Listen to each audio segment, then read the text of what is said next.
good morning and welcome to another Wednesday worship thought. Today we're continuing in our study in the book of Luke, and today we're in Luke chapter 4.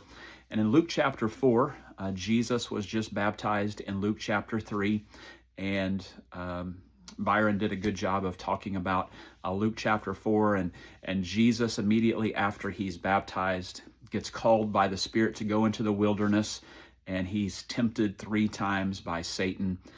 Byron did a good job of talking about that, but I just want to look at a few other things that maybe we can consider, and different scholars have different thoughts on these things, and I'm just going to share kind of where I'm landing in some of it and encourage you to dig in and see where you might land. So the first thing is this term, the wilderness. Jesus is led by the Spirit into the wilderness, and Byron did a great job of talking about the wilderness, representing the wilderness and the 40-year journey of exile from Exodus with Moses into the Promised Land, and how Jesus was in the wilderness for 40 days and then was tempted by the devil. But I also want us to consider that maybe wilderness could have another meaning. I don't think it's an either or. Ancient Jews, and kind of where I'm landing in most things, is not an either or, but an and. So it could represent more than just the Exodus. And I think if you want to go back and read in Leviticus chapter 16, this is kind of where I'm getting some of these thoughts. Leviticus 16 talks about how Israel is to practice the Day of Atonement. And in chapter 16, starting with verse 7, it says, Then Aaron shall take the 2 goats and set them before the Lord at the entrance of the tent of meeting. And Aaron shall cast lots over the 2 goats, one lot for the Lord and the other lot for Azazel. And Aaron shall present the goat on which the lot fell for the Lord and use it as a sin offering. But the goat on which the lot fell for Azazel shall be presented alive before the Lord to make atonement over it, that it may be sent away into the wilderness to Azazel. And this idea is that there are 2 goats. One is offered to the Lord, and one is the sin of Israel is placed on this goat and sent out into the wilderness. And ancient Jews and ancient people thought that the wilderness was the place of evil, the devil, demons. So God says, place the sin on this goat and send it out into the wilderness to Azazel. Now, who is Azazel? Well, it is a proper name, and there are different ideas on who Azazel is or what Azazel is. Could be a location, a place, the name of a city. But I want us to consider that it could be the name of a demonic force, a spiritual being that God is sending this out to. Now, I'm going to use the book of Enoch, and particularly First Enoch, to talk about Azazel. And now, this is not a book in the canon.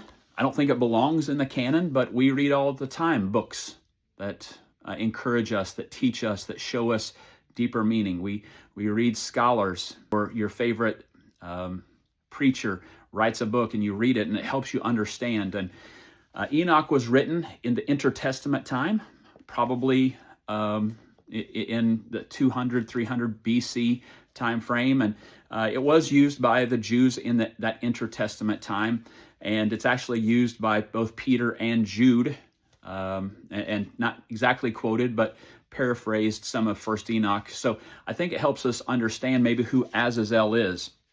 And in chapter 8 of First Enoch, it says, And Azazel taught men to make swords and knives and shields and breastplates, and made known to them the metals of the earth and the art of working them, and bracelets and ornaments. So Azazel is this spiritual being who teaches them how to use metal and make war. And then in chapter 13 of First Enoch, Azazel is punished. He's sent away, and his punishment is from the Lord. Now, again, this is not necessarily a canon. It's not the same as reading from one of the books of the Bible, but again, I think it does give us information on at least who the Jews thought Azazel was. He was this spiritual being, and this goat, the sin was placed on the goat to be sent out to this spiritual being, this demonic force who was used, who used technology, who used his understanding and taught people how to make weapons. And it's interesting to me that Jesus is sent out into the wilderness to meet with the devil, this demonic force, this evil being. And he becomes our scapegoat. He becomes our sin offering. Our sin is placed on Jesus, and eventually he is killed, he's crucified for us, for our sin.